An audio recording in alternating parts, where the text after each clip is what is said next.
So anybody has any thoughts on marketing lines, successful marketing lines, proposed marketing lines instead of luxury, home away from home, value for money, engaged smiles? What could be that killer marketing message which says, we love you, come back, and we're all ready, and this is the best time to do so? At Choice, what we've really done is that, coming back to the marketing spends and the budgets, I think we have not taken that away and reduced that spend.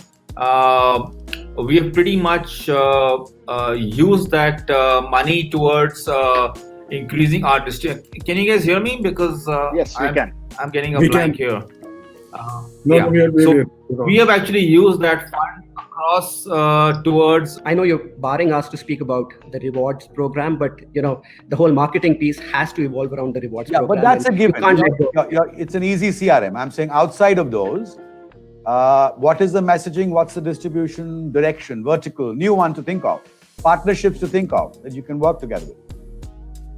Mr. Baqaia. No, I want it from you. Then we'll go to Ajay.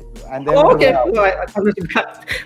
Well, various partnerships, right? I mean, let me just say this: redefining the OTA partnership, and this is the time to do it.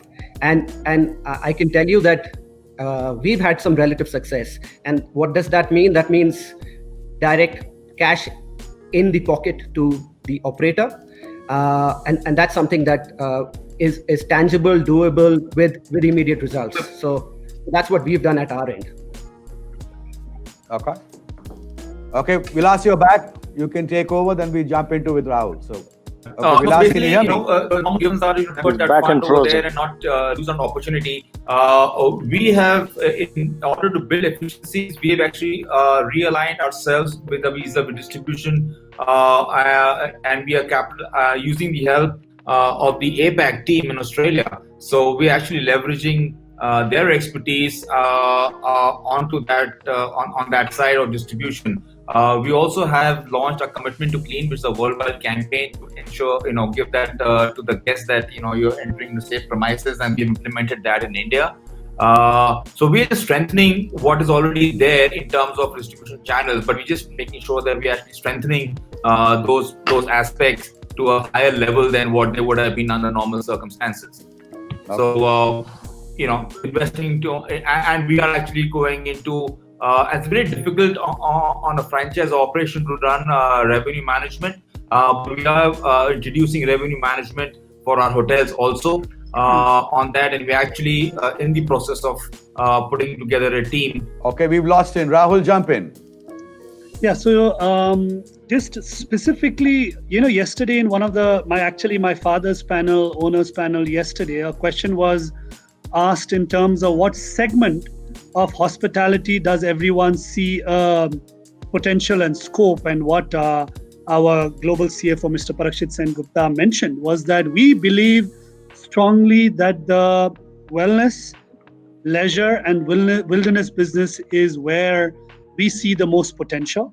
And from a marketing perspective, apart from what all my esteemed colleagues have already mentioned about how they look at marketing, I will talk specifically from our wellness resort in the Philippines, the farm at San Benito in Philippines.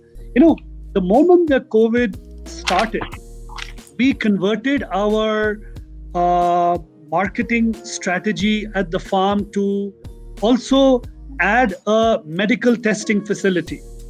By doing that, you had people who would come there not only to get tested, but also during the time of their quarantine or they would isolation, they would make use of 14 days to stay at a wellness facility which is 45 hectares, because it's a natural quarantine themselves, and they can use their own area for swimming. They can use their own area for detox, for wellness, for their diet. So that worked out really. That's one move for converting our facility into also a licensed medical testing facility. Really helped us. And frankly, I mean, we've actually done better than last year. So I think that I think wellness is something that is really catching up, and we are trying to see how we can adopt similar measures, of course, taking into account all the necessary precautions and the protocols outlined out there in our in our other leisure and wilderness businesses. It's not easy, but a wellness business is much more easy to do. So I just thought I should put it out there on a specific business that has really worked. So let me jump tack for just keeping time control. This one's really, again, let's talk about it with Sudeep, and I'll bring other people in. Every one of the speakers and other panels, as well as yesterday, felt the world forward would be largely around economy, and mid-scale will then build up slowly into incoming business, proper upscale and luxury. One question to that is, does that mean that some product jigging and service jigging will happen, that some upscale products will be downscaled?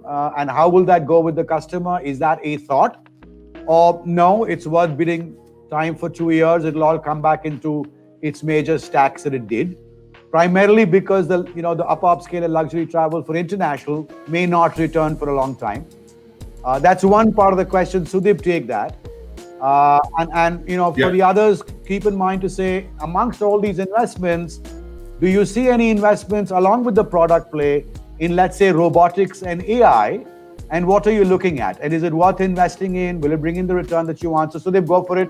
And I'll jump the other question to the others. So even pre-COVID, our strategy for India as IHG, and I can speak about that, is that, it is predominantly a domestic business for us now, right? It's not international. Yes, we do have international customers and an international brand, but almost 75 to 80% of our revenues come from domestic clients. Also, at the same time, I would say that almost 65 to 70% of our properties are in that Holiday Inn, Holiday Inn Express space, what we call mainstream brands for ourselves, right? So even pre-COVID, we were betting really big on that segment, which is the what I would call the mid-scale, upscale segment. Everyone calls it slightly different, but let's call it the Holiday Inn Express segment, domestically. And I think that's going to continue for us. There is not going to be much change, and the flexibility that those two brands offered will continue. I think there may be small temporary relaxations of brand standards and so on. For example, I'll tell you, the breakfast buffet is somewhat of a history, right?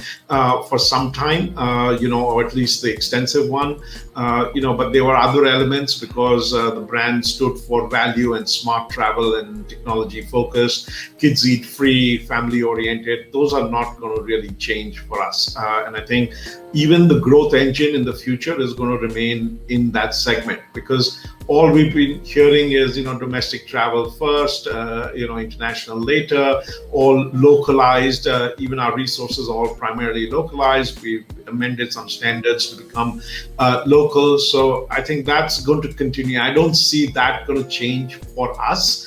Yeah, if we had aspirations of growing also at the luxury end with our InterContinental, Kimpton, Six Senses, and so on, I think you'll see that the growth prospects in those segments may be a little more altered or changed, tweaked, I would say. So if, my strategic plan kind of said that, listen, I want to get 5 intercons in the next 5 years and maybe Six Senses coming in as well, that may just get tweaked to be a little bit more boutique, towards, as Rahul said, wellness or so on, which is more on the Six Senses side, as opposed to the percentage on the luxury may tweak a little bit more towards boutique, luxury, smaller resorts rather than big behemoths with large banqueting spaces and 400-room hotels. So I think that's from the growth angle, but from an operating side, I really don't see much change. The one thing which we're going to do, and which we're doing also during the last 6 months, we are really not saying this is the strategy for the next 12 months. We are saying this is what we think is the strategy for the next 12 months.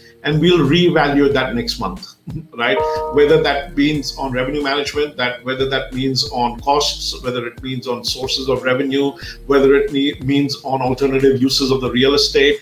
We say, honestly, we don't know, right? Because we could sit here in April and say, oh, no, this is a 3-month issue, so let's reduce cost for 3 months. And then back in third quarter, we'll we'll be all fine, and we'll be back to normal.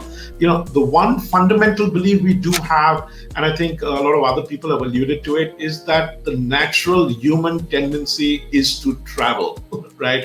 It's not, we are nomads. We are not going to stay put in one spot. And, as soon as that option is available, we are going to be wanderers right away, right? The biggest focus we have right now, like I said, initially it was about information and, working together. Then it was about cost control and preserving cash. Today, it's about capitalizing on the demand and finding alternative sources of revenue. That's what we're doing. So in that regard, we think if the demand is going to come back, all we don't know is when and how, and is it going to change the expectation and value proposition for the customer? Because right now, one thing we all know for sure is that unless you give that individual traveler, and I think people have alluded to it, the confidence that they can be safe when traveling, they're not going to get out of the house, right? Unfortunately. So right now, that's what we are focused on.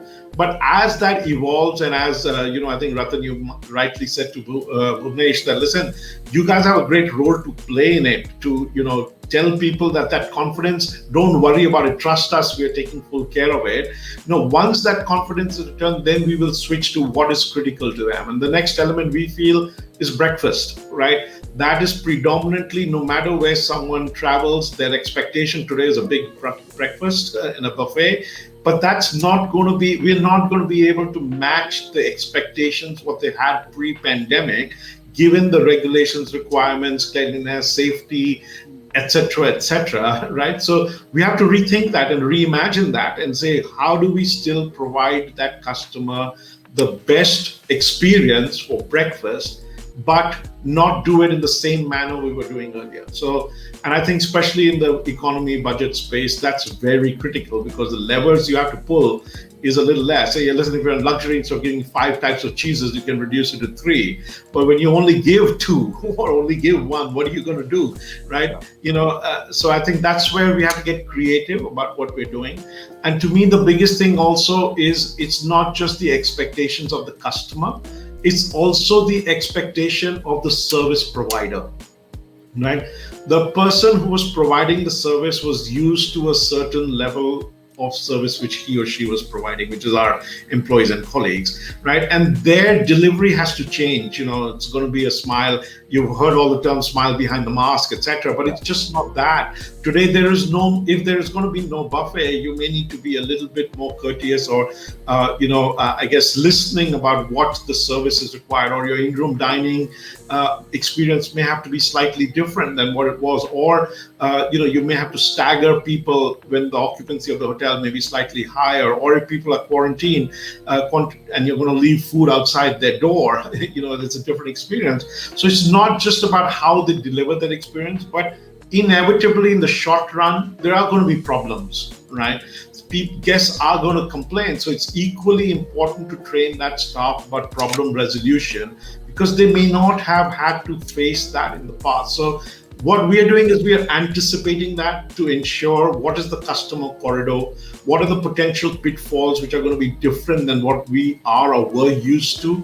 And as a consequence, what are the different changes we're going to do, both to set customer expectations in our service delivery and then in our service recovery, because we know we're going to falter initially till the time that the normal is not readjusted. So that's where we are focusing on. We are not worried about the long term and the midterm. Listen, we're still signing and opening hotels. So are a lot of other people, because that's the midterm, long term view, because we do believe people are going to travel once it's back. So no downgradation of product mix and branding in essence of contractual relationships or how you want to. Temporarily, we've suspended a couple things. For example, I said buffets and so on. Maybe the throw on the bed may be, being reevaluated. All the compendiums in the hotel rooms are being reevaluated. But Ratan, my point is, those were those have accelerated our strategy because of the pandemic or because of COVID, but those were part of our strategies even pre-pandemic. We moved to a sort of a cloud-based property management systems whereby you could order your food and check in, check out, mobile, keyless entries, all those fancy things, your own content from the television, etc., etc. And that Concerto, our cloud-based system, was already rolled out across all our properties last year. Okay. Now, if phase 2 was going to get put into place in 2022, we're trying to see how do we accelerate that and move it forward, because we're being forced to do that right, at the end of the day. So, but I don't think that there is marked changes in brand standards or so on. If anything, yes, we're introducing more things on the cleanliness and the hygiene factor, right?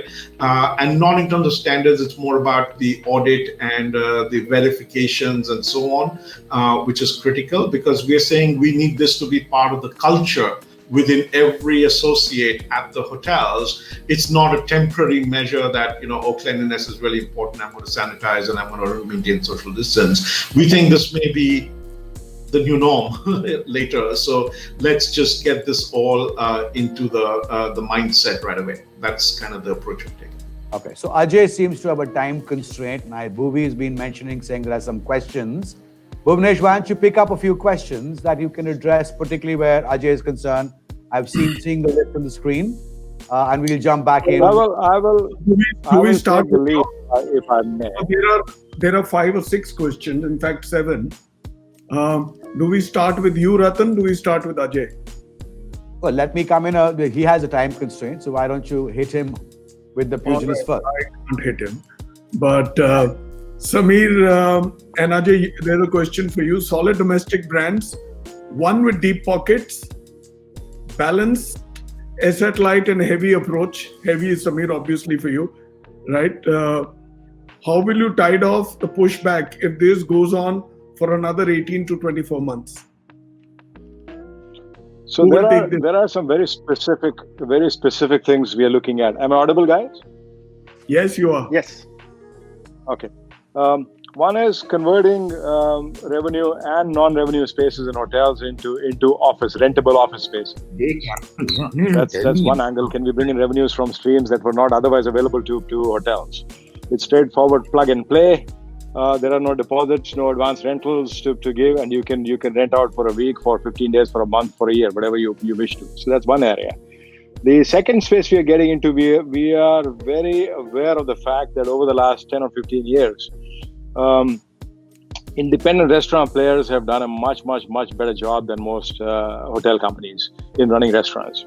So we're exploring partnerships in select areas or select cities where we bring in a really top-end brand with their own customer following and say, I have the space, I have the kitchen, I have the equipment.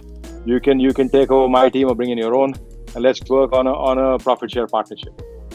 And on a smaller scale, on a lesser scale, perhaps in some cities in Punjab, for example, where you're doing a lot of banqueting, and again over the years, the people who are banqueting specialists are doing a phenomenal job and have a large following of people and of business. Can we do something similar with the banqueting space? So those are three very specific, very precise areas of accelerating or bringing in revenues that don't exist in the hotel at this point of time. Excellent. Samir, would you want to add?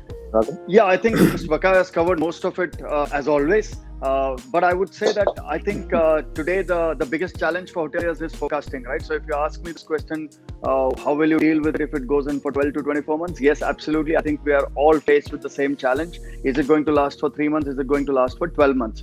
Having said that, I think there are offshoots of positivity coming up with the fact that things are opening up. So there is bound to be a little more travel than what we have been seeing in the last 3 months, which might not be enough to get back to pre-COVID levels. However, it will probably be those shreds of lifelines which hotel companies can hang on to as we get into normalcy. Clearly, yes, it's going to be a tough time. So I shall take the next question to you, Ratan. You have new Lemon Tree properties and acquisition of Keys and a new brand in Aurika. You're now even in the luxury segment and a huge hotel in Mumbai. In fact, 2. What are the challenges given the lockdown? I think the challenges are the same. Nothing's changed in the challenge. As much as the upper upscale and luxury hotels are facing a challenge, we've reopened Aureka a few weeks ago. But barring reduced the price, very interestingly, the month has done much more and much better than expectations, which I think is just revenge traveling from Rajasthan, within Rajasthan, Ahmedabad, Mumbai. And I think a lot of the resort, and because our first one is a resort, I think the uplift has been pretty good. The Mumbai larger hotel has been slowed down. It's not that we will not open it. And by the time it is ready to open, I think the market will be back. And we're looking at least 2.5 years or 2 years, 9 months from now. So we're not concerned about it. The running hotel in Mumbai right now has done extremely well. 1, because of quarantine, 2, because of airline crew. And we've had other traders and SME room nights.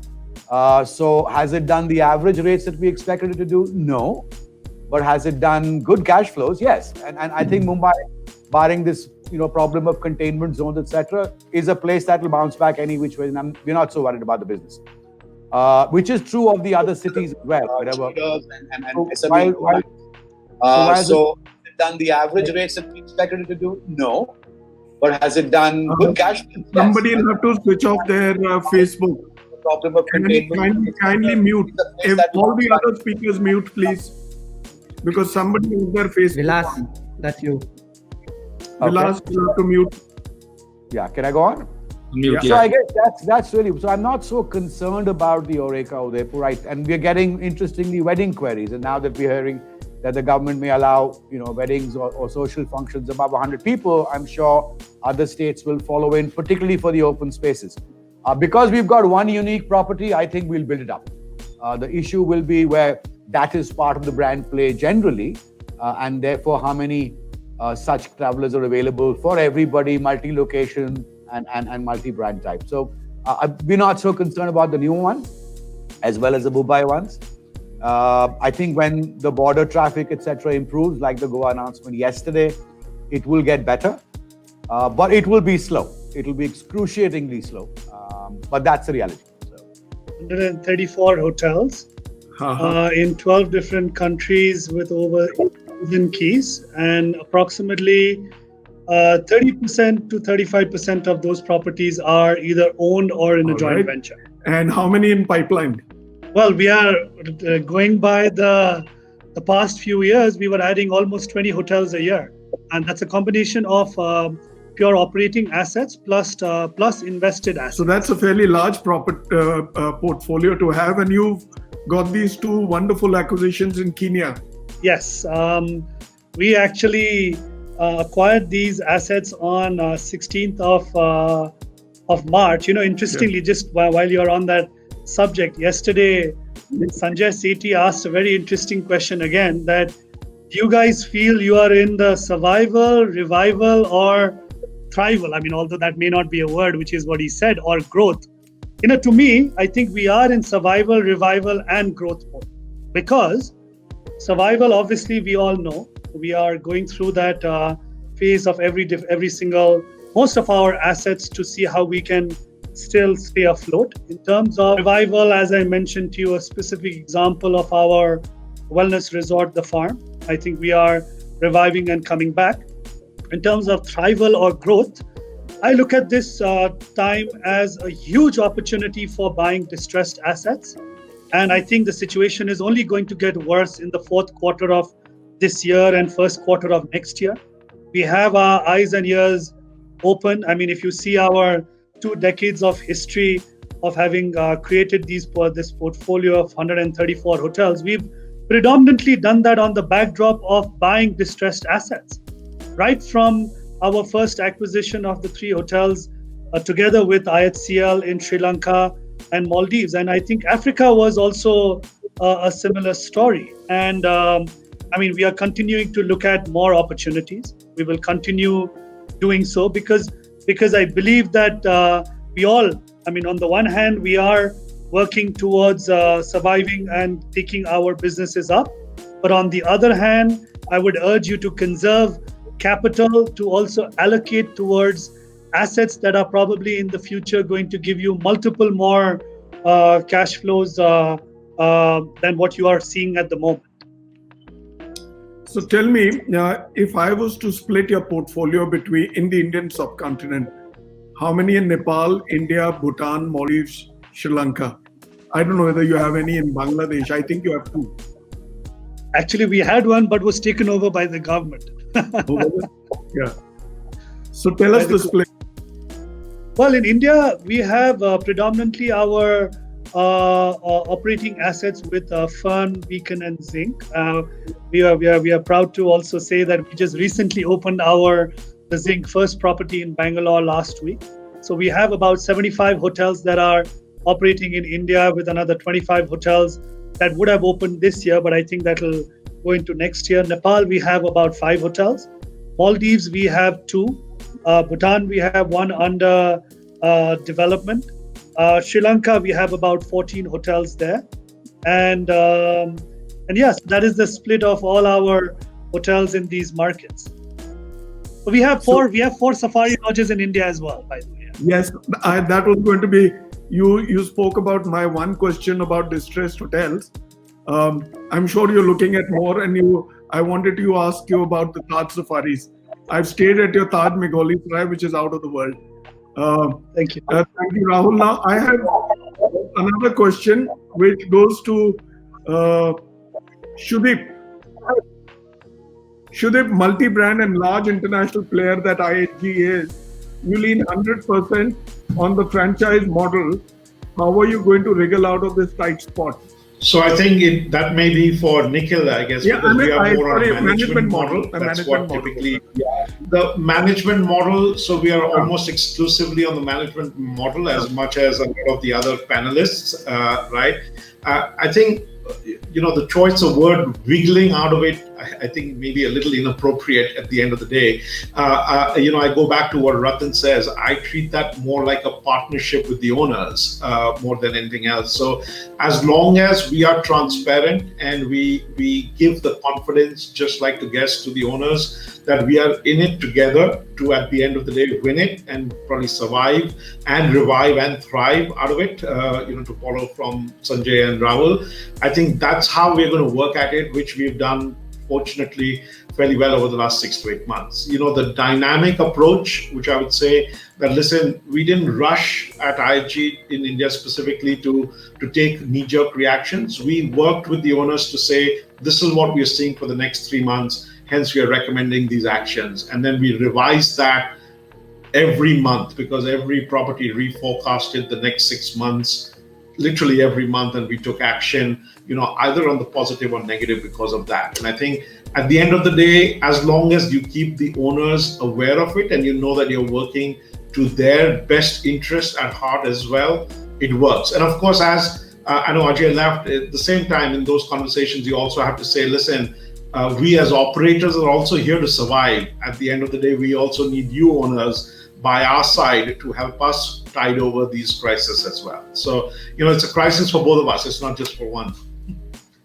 Ratan, I know you were raising your hand, so. Yeah, so I before we let's go back to the topic. So I just want to ask everybody to very quickly, as a rapid fire answer, for their portfolio, say, I will touch 55% occupancy. Forget the average rate.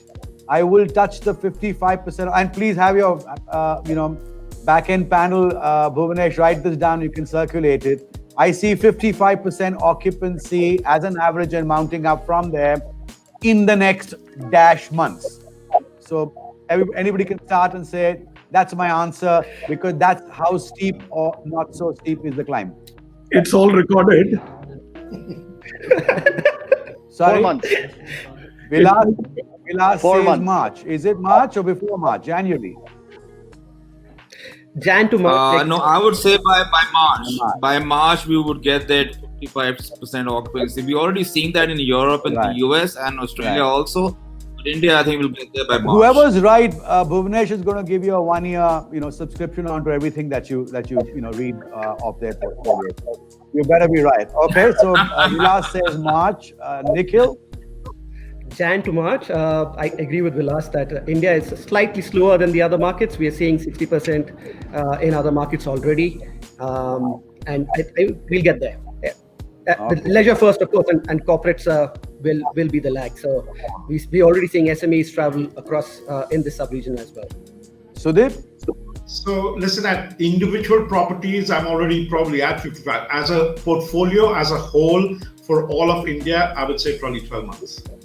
12 months. Samir? I started off saying by end of December. Excellent. I'm the Rahul? optimistic one in this group. I do agree with all of you in terms of India. I mean, India has almost 1.3 billion population. Domestic market is going to drive up the occupancies, I believe. So I think by first quarter of next year in India. But if you ask me for the rest of the world, I think it'll at least take another 12 months for it to get to the 55% mark. So Bhuvnesh, you've got the answer. The climb doesn't seem so steep any which ways. So Ratan, I would alter that question personally, because I would say, and related to the question which Bhuvnesh asked, I said, when will we break even for all of our hotels, right? Because at the end of the day, the steepness of the climb is not necessarily on the occupancy or the rate, but to me it is whether they are GOL or GOP, really, right? And actually it's not even GOP, GOL, it's really NOP at the end of the day, because the owner still has other stuff to do. And for that, I would say we would probably be, cash neutral, before first quarter next year. Across all countries. Which is fairly optimistic as I can see it. So that's not such bad news, Bhuvnesh? No, not bad news at all. So I'll hand over the session back to you now. So Mr. Amitabh Kant was pretty hopeful, and he's of course spoken about, working along with the industry. So being very much the travel, tourism, hospitality and F&B person that he is at heart, I'm sure the industry can work around with him and push the cart sooner than it would on its own. Having said that, we're in the last minute. We need to cap this session. Ratan, I would want you to summarize. Well, I guess the commonalities are pretty much across board, across people, across brands at various tiers. That safety, security, confidence to build in the customer is the first thing that we all need to achieve. And the quicker we do, and the quicker borders open up, we should be able to put our act together. Two, whilst we've done some baby steps around our team members, I think we need to strengthen, get them back, keep in touch. And if you're also buoyant about the fact that we'll be at 55% occupancies by the end of this fiscal, then it's about time that we re-energize ourselves to see how they can be looked after for the balance period, as we're not going to get any support from anywhere else. The service fare will change, but more around the hygiene and reduced values that Sudeep talked about. Not too much different in the marketing and distribution point of view or any capex point of view. Some elements of usage of certain segments of our product differently. But I'm happy to see that all of you seem fairly optimistic. Most other sessions, while we speak optimism, not much shows itself on the ground. So you're obviously seeing something that gives you that confidence and deeper shoots than just green shoots that some of us talked about. So yeah, wish us all the best. And if we can start the new fiscal well, I think we would have turned the tide and kind of swum through a deep end. And whatever learnings that come out of it will keep us better protected and more secure to handle anything else that is thrown our way by governments and by economics and by social structures. We'll keep God out of it for the moment. Leave that to the government and God. Yeah, thank you very much. Excellent. So I should just say my last 2 or 3 words. The industry is in good hands, as everybody has watched, right? Ratan, of course, Sudeep, Vilas, Samir, Nikhil, Rahul. Industry is in very, very good hands, and it shall bounce back sooner than it would have on its own. Having said that, Thank you for making our show. Thank you for your time. Thank you for graciously accepting to be on the show. BW Hotelier would not do it so well if it wasn't for you all and for your support and blessings, right? I'm grateful that you accepted our invite. Thank you so much. And do well, recover well, and come back soon on another show with us. Till then, God bless you and thank you again. God bless you too. Thank you. Thank you. Take care, stay safe. Bye.